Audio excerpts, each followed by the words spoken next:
Olá, pessoal, boa tarde, tudo bom? É um prazer estar aqui no Fórum RH Tech.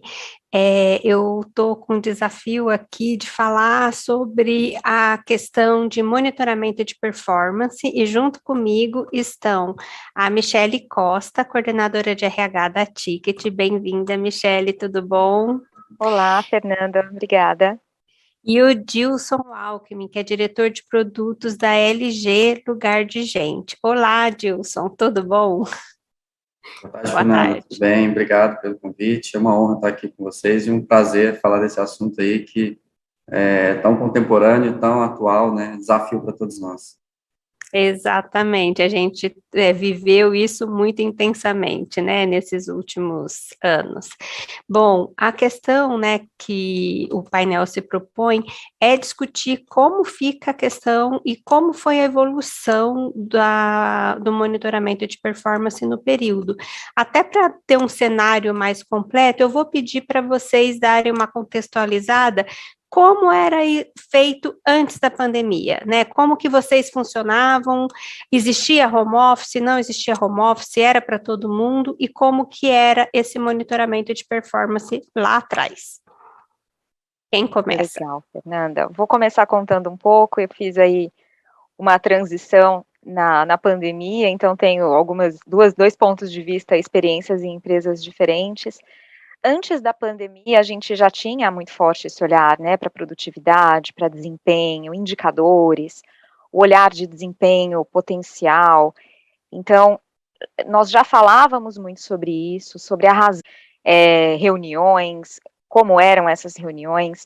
Então, a pandemia veio muito para trazer essa aceleração digital que nós imaginávamos que teríamos daqui a alguns anos, e aí a pandemia acelerou esse processo, né, em todas as empresas. De repente, todo mundo estava trabalhando em casa, todo mundo olhando para os seus próprios indicadores de produção, de produtividade, e aí olhar para a hora que a pessoa chegava, a hora que a pessoa saía, que era uma coisa que já não fazia nenhum sentido anos atrás. Com a pandemia, definitivamente isso se rompeu e isso não tem mais nenhum sentido. Então, hoje a gente tem olhado muito para a produção e produtividade, olhado para a satisfação das pessoas, olhado para o quanto elas sentem que o que elas produzem complementa o negócio, onde elas se veem nas entregas, nos resultados. Então, a gente mudou bastante a perspectiva aí com a pandemia e temos muitas evoluções que vão acontecer. Dilson, você quer comentar como era aí para vocês? Claro. Muito em linha com o que a Michelle falou, a gente tinha um modelo muito baseado não só na questão do horário, mas também um ponto que teve uma mudança, né, do pré-pandemia para o pandemia, não vou nem dizer pós-pandemia, que é não só o controle das horas, mas também controle de tarefas e atividades. A pandemia nos forçou a mensurar o desempenho dos colaboradores muito baseado no comprometimento, na aderência aos valores, e as entregas em si, menos na tarefa e mais no resultado dessa tarefa. A gente passou a olhar para a tarefa um pouco mais como meio e não como fim. Então, quando a gente mensurava metas, quantidade X de um indicador Y, isso foi revisto e a gente passou a fazer a pergunta do porquê. Por que que eu meço esse indicador e por que que isso é importante dentro da companhia? E isso se desdobrou na redefinição de algumas metas, onde agora a gente busca o resultado final alinhado com o planejamento estratégico da companhia, né? Então, para atingir aquele resultado, precisamos de tais resultados intermediários, e isso foi uma mudança grande que o distanciamento, né, da pandemia até nos forçou a olhar com um pouco mais de cuidado. Na verdade, a gente precisou, né, acho que se distanciar de um modelo, né, que já estava no piloto automático de todos nós, para a gente sair de um modelo mental, né, de produtividade, de foco em produção, para um foco em gestão de pessoas. Vocês concordam com isso, né, de evolução e desenvolvimento de pessoas? Eu queria ver quem que gostaria de comentar, e podem ser os dois também. Legal, eu concordo, Fernanda. Eu acho que a gente saiu de uma visão, talvez, de fábrica para laboratório, né, num contexto mais abrangente de gestão de pessoas, E aí não estou falando de empresas de segmento de fábrica ou empresas de segmento de laboratório, foi uma concepção mesmo. Antes o olhar era muito, como o Dilson trouxe, era muito na tarefa, havia um olhar mais linear, né, uma orientação para processos, uma orientação para como fazer, como não fazer. E aí, hoje, a gente está experimentando esse modelo mais de laboratório, né, que ele traz uma visão não linear, então, inclusive, para nós de RH, a gente está aberto aqui para conversar, aberto para aprender. Eu acho que nunca participamos de tantos eventos para falar sobre gestão de pessoas como a gente tem participado agora na pandemia. Então, esse equilíbrio entre o controle, que ninguém mais quer, esse controle demasiado, foco em tarefa, foco em atividade, em quantidade e em tempo, e também o contraponto entre um excesso de liberdade, que é o que preocupa muitos gestores, né, como é que eu tenho ali um acompanhamento e não mais um controle dessa liberdade, está na transparência, está em como a gente comunica. Então, as áreas de comunicação e as áreas de RH tiveram aí, principalmente no começo da pandemia, uma sinergia muito grande, né, como é que a gente vai levar as informações para as pessoas, até que nós chegamos num momento agora em que as pessoas buscam as informações. Então, eu vejo sim que a gente passou por essa transformação, e aí eu trago esse comparativo, né, de uma visão de fábrica para uma visão de laboratório. A gente está testando, aprendendo a errar, né, aprendendo a mudar, e aprendendo com outras práticas. Então, eventos como esse, por exemplo, possibilitam que a gente ouça outras realidades e aprenda muito, e teste, pratique e veja aí os resultados. Em essência, muita coisa nova para nós nesse momento, né? Então, essa questão de experimentar, de aprender, isso aí é crucial para a gente entender como que vai ser essa relação daqui para frente, até quando houver o retorno, né, ao escritório, o retorno ao presencial.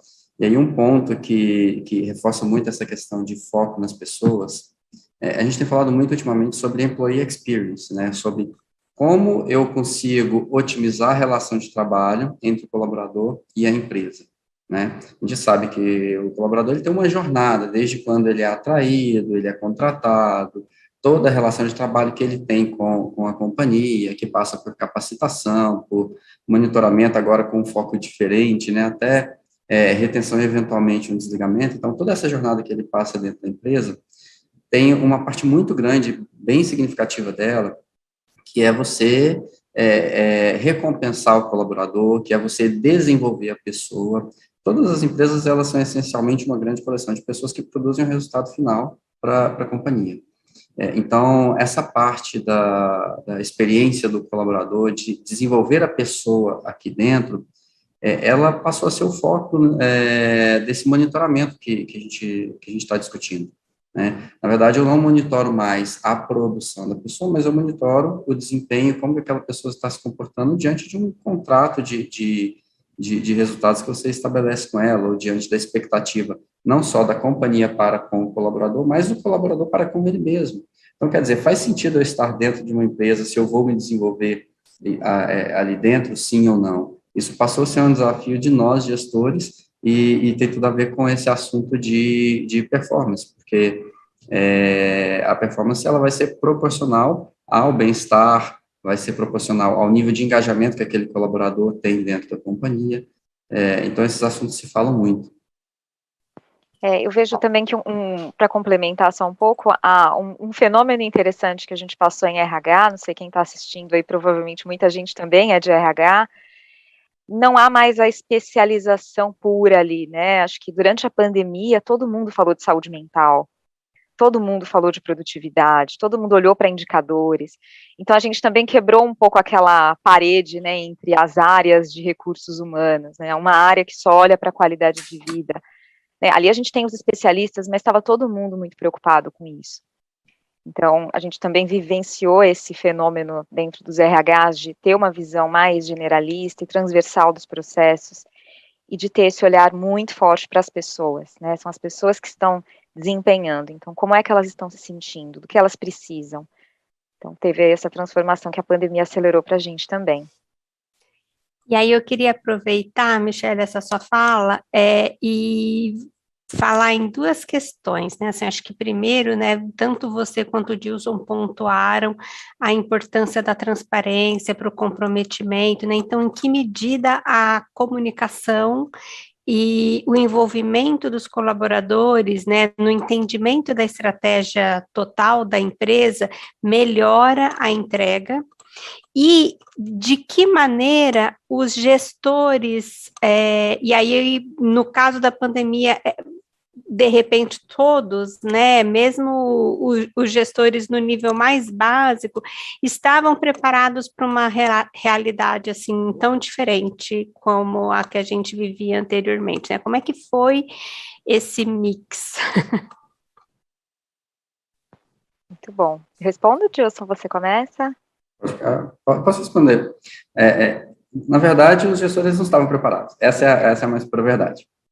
Nós fomos forçados a aprender como lidar com esse tipo de situação e eu acho que um pouco da flexibilidade do jogo de cintura e adaptabilidade do gestor foi colocada à prova para que ele conseguisse superar os desafios, né? E que, na prática, quando a gente fala de um colaborador em home office, você tirou a comunicação olho no olho que você tinha ali no dia a dia. Isso colocou para o gestor um desafio de usar ferramentas digitais para se aproximar o máximo possível do seu colaborador, né? Temos também consequências positivas desse distanciamento, não só a comunicação um pouco mais difícil, mas isso obrigou o gestor a falar com uma frequência muito maior, tentar se aproximar muito mais com o seu time, né? Até para superar essa distância que foi colocada, né? Sim, concordo com o Dilson, a gente não estava preparado, acho que ninguém aqui estava preparado para algo tão rápido assim e tão drástico, porque não foi só a questão do distanciamento social, né, não foi só a questão de trabalhar em casa, a gente viveu uma crise econômica, a gente viveu uma crise de saúde, então, se tivesse sido só a mudança do modelo de trabalho, talvez teria sido mais fácil, mas tinham muitos fatores ali críticos envolvidos que complicaram bastante esse momento. Ao mesmo tempo que mostrou o quanto a gente se prepara rápido, o quanto a gente tem realmente aí a tal da resiliência, da adaptabilidade, o quanto a gente consegue encarar esses cenários difíceis e se adaptar e dar respostas rápidas a eles. Então, acho que a gente ganhou muito nessa percepção que a gente já tinha do ser humano e a gente reforçou aí ao longo dos últimos anos. O que eu vejo muito também, aí você falou da questão da transparência, e aí o nosso tema aqui, né, dos indicadores de desempenho, como é que a gente faz esse monitoramento de performance, é muito um cuidado de começar pelo porquê, que é até o livro aí do Simon Sinek, que a gente vai falar sobre o porquê dessa métrica, o porquê desse indicador de performance. Então, quanto mais a gente entende o porquê de gerar aquele resultado, ou porque aquilo é acompanhado, porque eu preciso fazer aquela entrega, mais engajado a gente fica. E aí sai de uma visão de porque o meu líder quer ou porque a empresa quer, e vai para uma visão do que eu posso fazer, e por que eu faço e como eu colaboro com os resultados da empresa e sou mais feliz assim. Então, não é definir indicadores que vão gerar medo, indicadores que vão gerar resistência, indicadores que vão atender a necessidade de um gestor isoladamente, e sim indicadores que a pessoa vai se ver naquilo e vai falar, eu estou produzindo isso porque, no final das contas, a gente vai melhorar um processo, a gente vai dar uma resposta melhor para o cliente, ou a gente vai ter um indicador aqui de desenvolvimento da equipe e depois a gente vai acelerar esse desenvolvimento. Então, acho que para os gestores, né, para os RHs que estão assistindo, é esse olhar. Esses indicadores, no fim das contas, levam a empresa a quê? Porque se forem indicadores que vão atender pessoalmente alguma vontade, alguma necessidade, eles vão para a linha do controle, que é o que ninguém quer mais. O Dilson falou bastante sobre employee experience. As pessoas querem se sentir livres, sentir que a empresa confia nelas, que elas são pessoas também confiáveis, né? Que a empresa confia nelas. Então, acho que teve muito desse panorama também, de mudança dos indicadores no sentido de por que eu faço aquilo e como eu produzo para a empresa e para mim mesmo.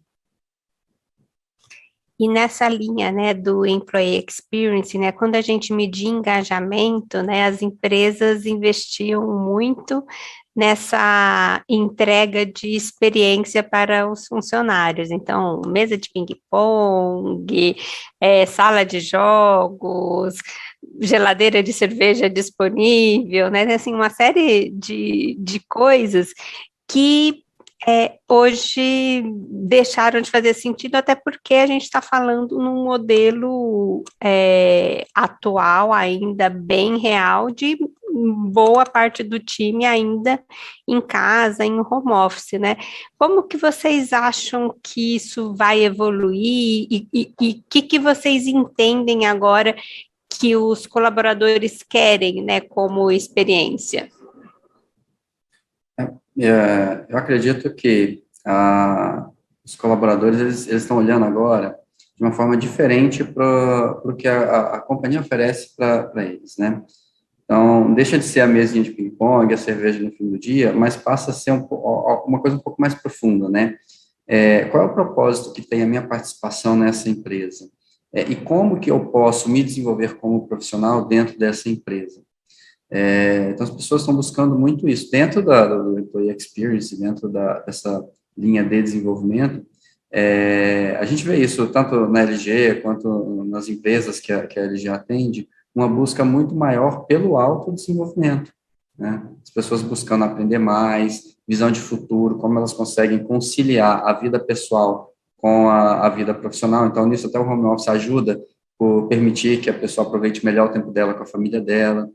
Então, o que a gente tem visto é muito nessa linha, né, do desenvolvimento, do propósito. Eu estou aqui fazendo o que eu gosto e fazer o que eu faço aqui tem significado para mim, e isso está em consonância com o resultado final da empresa. Quer dizer, eu não estou seguindo um número pelo número, eu estou seguindo um resultado, porque esse resultado faz sentido para o resultado da empresa, e ao mesmo tempo que isso traz para mim um desenvolvimento profissional. Então, o que a gente tem visto é muito, nas movimentações de colaboradores ou dos nossos clientes, muito essa busca muito forte. Sim, acho que a gente saiu de uma visão de o que a empresa oferece enquanto benefícios e versus o que eu quero dessa empresa, nessa experiência que eu estou vivendo dentro dessa empresa. Então, você falou aí, Fernanda, né, da pizza, da mesa de ping-pong, né, tem as empresas que abriam, né, antes da pandemia, e as que estão voltando agora, o dia do pet, são atributos que valorizam uma empresa que confia, que reconhece, mas isso isoladamente não tem o efeito que realmente políticas de reconhecimento geram. E aí, por isso, é tão importante a gente falar desse monitoramento de performance, né, quando a gente está falando aí de resultados.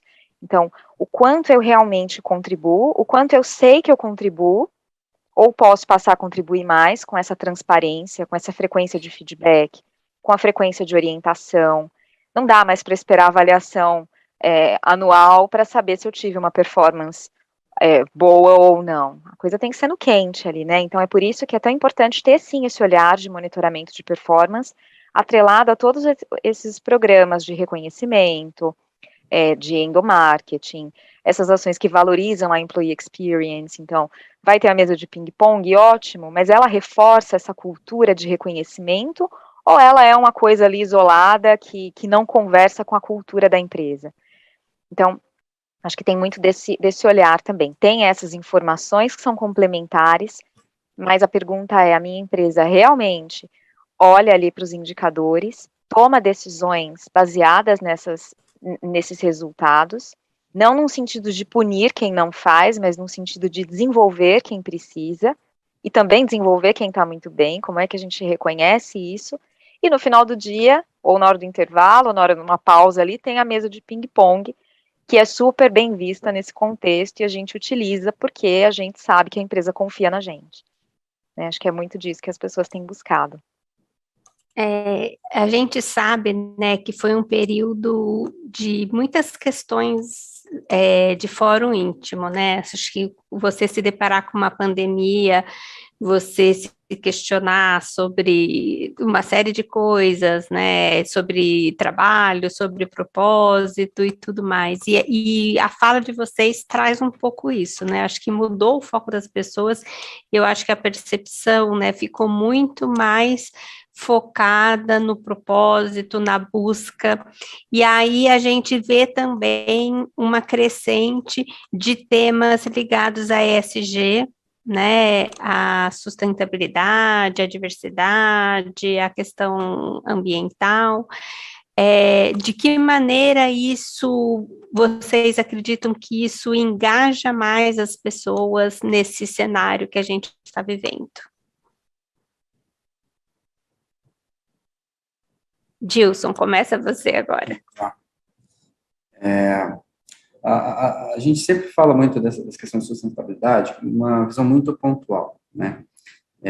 As empresas já começaram a entender que a sustentabilidade, a diversidade, na verdade, isso, repetindo, né, toda empresa é uma grande coleção de pessoas. Então, quando você olha para as pessoas que tem dentro da empresa, não tem como você não perceber a diversidade que existe, né, no grupo de pessoas que está aqui dentro. Então, quando você fala em abraçar o colaborador, acolher o colaborador, assumir que ele vai ter uma experiência nessa jornada, né, do Employee Experience aqui dentro, é fundamental que você reconheça que existem diversidades que precisam ser lidadas de forma muito, considerando todas as suas especificidades. Então, se você tem colaboradores que não se sentem acolhidos aqui dentro, você vai perder esses colaboradores para o mercado. Então, faz parte até da continuidade da própria companhia, entender que todo mundo tem que ser acolhido dentro desse ciclo de vida que ele vai ter aqui, e isso extrapola o indivíduo, né, os demais colaboradores, todo mundo que se associa à empresa percebe a importância que as empresas dão para esse assunto, né.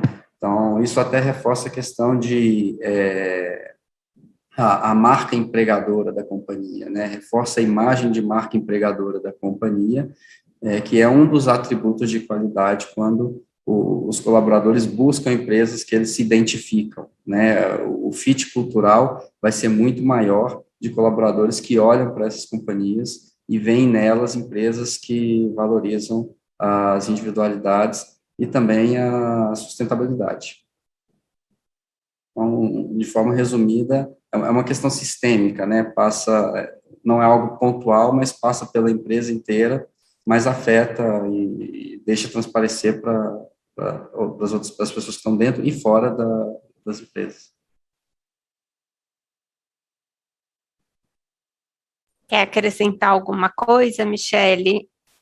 Na fala do Gilson, eu queria acrescentar com relação à diversidade, né, que eu acho que, assim, ainda bem, é um caminho sem volta, falar de diversidade, falar de inclusão, falar de equidade, e a gente que é de RH fica muito feliz, né, de poder cada vez mais trazer esse tema e deixar as pessoas cada vez mais felizes e à vontade dentro do ambiente onde elas estão, né, dentro da empresa que elas escolheram para trabalhar.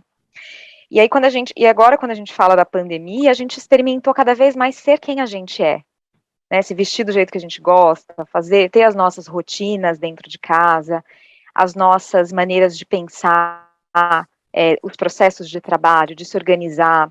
Então, agora, ou com o retorno para o escritório, ou com o modelo híbrido, seja lá como a empresa decida aí a sua estratégia de modelo de trabalho, é super importante que a gente esteja cada vez mais preparado para isso, para não ter uma inequidade de progresso de carreira. Porque não sei se vocês concordam, mas ainda pode ser que tenha alguma empresa que tenha aquela visão de que quem está indo para o escritório, ou quem está indo mais vezes para o escritório, performa de uma maneira diferente. Então, trazendo aí de novo, porque a gente, né, para o nosso tema aí do monitoramento de performance, o quanto é importante a gente romper com esse modelo também, né, de que só quem está no escritório está comprometido ou está performando bem. Acho que esse é um aspecto importante da diversidade, o cuidado com a inequidade de progresso na carreira. Né? E assim, o próprio Gilson falou, né, a gente mudou até processo de contratação, né, abrindo espaços para pessoas de fora dos grandes centros ou próximas ao escritório, e a gente vê, assim, recentemente, acho que semana passada, eu vi uma pesquisa internacional sendo divulgada que dizia exatamente isso, né, de que algumas empresas tinham essa visão, né, de que quem está estava disposto a ir para o escritório eram indivíduos com mais potencialidade para galgar novos espaços na carreira, assim, achei desconexo com o momento que a gente está vivendo, né, um pouco. Exatamente, por isso a importância de olhar para indicadores, olhar para KPIs que tragam, como o Dilson falou aí, um olhar de resultados e de impacto para o negócio, e não mais de presença, né, no escritório.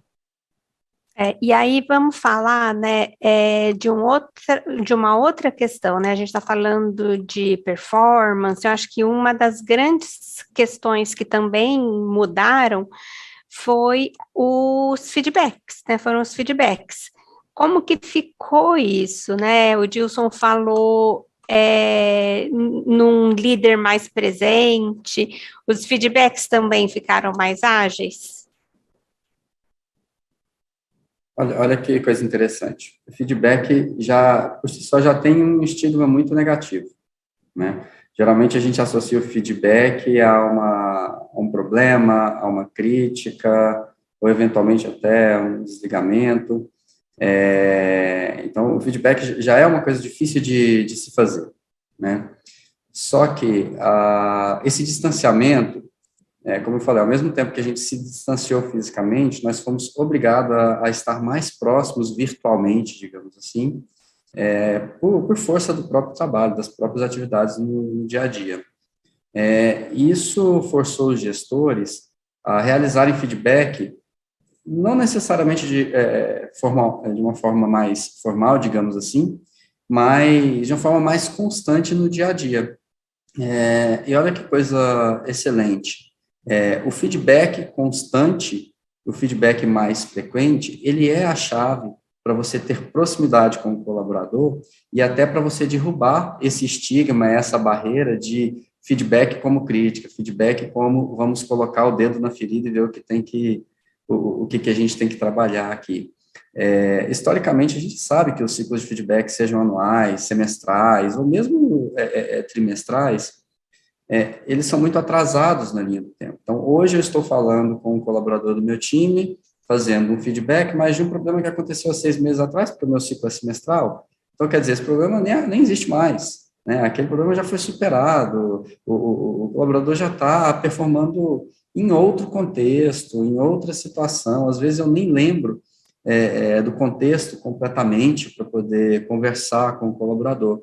Mas esse feedback que o distanciamento nos forçou a fazer, esse contextualizado, no momento a quente, na hora que acontece, né, olho no olho, ele trouxe o colaborador para mais perto da gente. Então, isso facilita até a questão de vou compartilhar o propósito, estou fazendo esse feedback porque determinada situação aconteceu, seja positiva, seja negativa, não necessariamente negativa, temos feedbacks positivos também, né?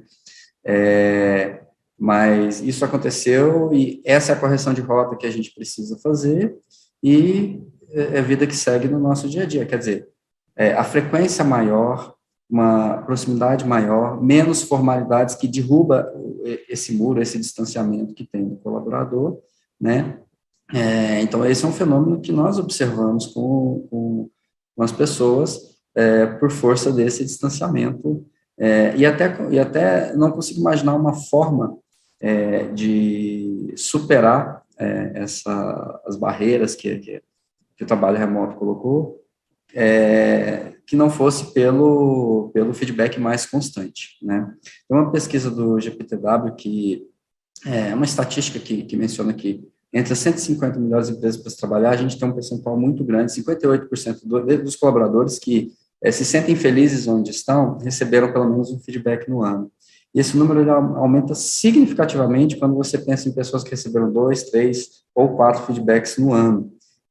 Inclusive, o nível de satisfação da pessoa em trabalhar naquela empresa e o senso de propósito do que ela faz também aumenta significativamente à medida com que os feedbacks são mais frequentes. Então, quer dizer, proximidade com o colaborador, feedback frequente, pontual, contextualizado, e não feedback de uma situação que aconteceu 6 meses, 5 meses, 4 meses atrás, com certeza é uma mudança positiva e que não tem outro caminho para a gente conseguir superar esse desafio.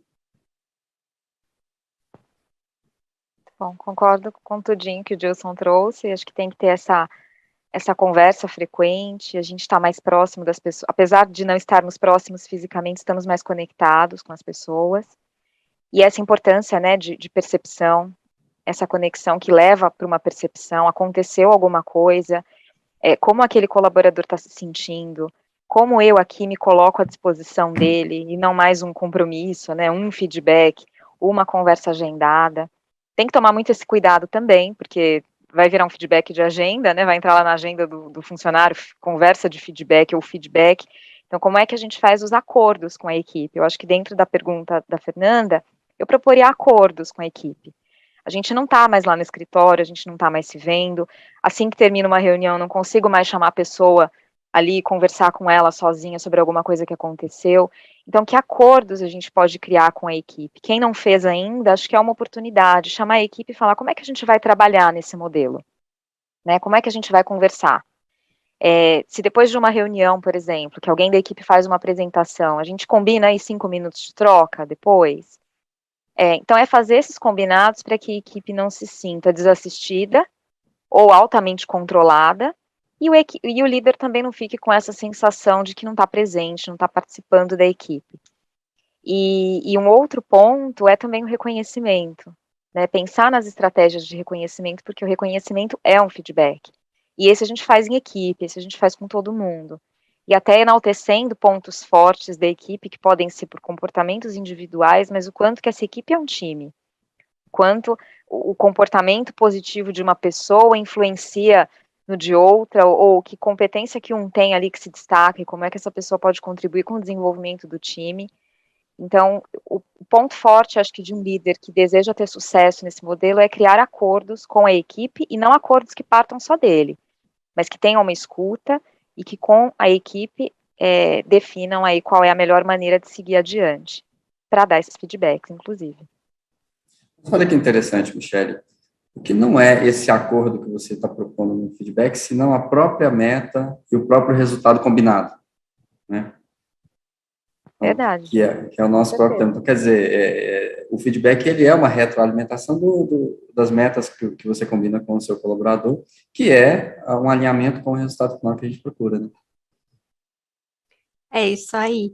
E aí, assim, a gente conversou rapidamente, né, antes desse nosso papo, e estamos, né, os três aqui ainda em regime home office, com todo o time e tudo mais. Nem precisa me dizer se há uma definição ainda ou não, mas como vocês veem, né, o novo modelo pós-pandemia, né, o que está todo mundo chamando que provavelmente será híbrido, né, o que vocês acham que fica de aprendizado e o que volta, né, assim, será retomado ao passado também, porque eu também acredito que vai ter um modelo híbrido de cultura, né, antes e pós-pandemia, algumas coisas vão se misturar. Como vocês enxergam isso? Bom, a USP soltou uma pesquisa que ela realizou em 2020, falando sobre o desejo das pessoas de estarem em home office ou de voltarem para o escritório. Curiosamente, revelou que a maioria das pessoas que foram obrigadas a estar em home office, elas gostam, elas se sentem mais produtivas, elas sentem que conseguem conciliar melhor o tempo com família, o tempo, a vida particular, a vida individual com a vida profissional, e a maioria não quer voltar para a empresa. Então, isso é um fato, eu acho que a gente tem que, tá claro para todo mundo, tem que aceitar que o home office veio para ficar, ele vai ficar talvez com algumas variações de modelo híbrido, talvez dependendo por vertical, um tipo de empresa vai ser um modelo híbrido, outro 100% home office, outro eventualmente sem home office, mas é um fato, vamos ter home office ainda por muito tempo. A LG, ela se adaptou muito bem, ela viu os clientes dela se adaptarem muito bem, predominantemente aqueles clientes com perfil mais corporativo, menos industriais, obviamente, você precisa das pessoas em modelos mais chão de fábrica, né, mas a LG, ela se adaptou muito bem, desde o início da pandemia, nós estamos 100% em home office, com visitas esporádicas à sede da empresa para algumas reuniões ou para tratar alguns assuntos mais pontuais. A gente ainda está finalizando essa discussão, mas devemos seguir nesse modelo, até os nossos colaboradores da nossa empresa, eles gostam muito do modelo, né, se sentem muito à vontade, se sentem mais produtivos também. Então, provavelmente não, é um modelo que não tem volta, né, devemos ter bases de apoio nas unidades que nós temos, né, nem tem como termos todos 100% na empresa, porque as barreiras geográficas caíram e agora a gente contrata gente em cidades que não existe presença física da LG, então, quer dizer, eu tenho um cara lá no Pará que trabalha conosco, um funcionário nosso, como eu vou trazer ele para o escritório? Então, não é viável para todo mundo. Mas a gente deve seguir um modelo com um caráter mais híbrido. Muito bom. Eu vejo que a gente vai precisar cada vez mais estimular a justiça, né, as pessoas estão em busca disso, e aí, por justiça, eu acho que os indicadores e esse olhar de performance, esse monitoramento de performance, trazem muito isso, né, a equidade também de desenvolvimento. Então, não é todo mundo que precisa da mesma solução de desenvolvimento, e nós, enquanto líderes, precisamos ter essa preparação, né, como é que eu vou dizer para uma equipe que não é todo mundo que vai para o mesmo treinamento, como é que a gente explica o porquê, de novo a volta lá para os porquês. Um ambiente de confiança e de respeito, isso é o que todo mundo quer, ninguém mais vai voltar a não considerar isso, se é que algum dia a gente sempre quis isso, e acho que agora é cada vez mais. E aí a gente envolve até algumas hierarquias, controles e burocracias, então tudo isso eu acho que vai cair totalmente por terra. Dentro da questão de confiança, as pessoas estão olhando muito para isso, né? Eu pedi um celular, por exemplo, um funcionário pediu um celular. Se esse celular precisa passar por 15 alçadas de aprovação, como é que ele se sente no fim das contas, né? Porque ele é a pessoa que está ali desempenhando a atividade e ele levantou que precisa desse celular. Então, as empresas que querem colocar mesmo aí o modelo ágil, esse olhar digital e reforçar esse atributo de confiança e de respeito, vão precisar olhar para isso também. E a escuta, né? Acho que, de novo, a gente falou tanto de fazer acordos, perceber como as pessoas estão, a escuta de verdade, não a escuta de estar ouvindo e tudo bem, mas a escuta de o que aquele colaborador trouxe, como é que eu vou colocar aquilo para acontecer de verdade, como é que a gente vai colocar aquilo dentro dos critérios de desempenho e de performance. Acho que é um pouco disso também. Olha, maravilha. A gente acho que cumpriu a risca aqui, de forma britânica, o horário, pelo meu cronômetro aqui, deu certinho. Fernando, obrigado, pessoal, obrigado, Michele. Eu que agradeço, confesso que tenho a impressão que a gente acabou de começar a conversar. Já se passaram aqui tantos minutos. Passou rápido, né? Com certeza. Muito obrigada também, Fernanda, Dilson, a toda a organização do evento. E para quem está assistindo, aproveitem bastante. Um abraço. Obrigada, boa tarde. Obrigado, pessoal. Um abraço. Boa tarde.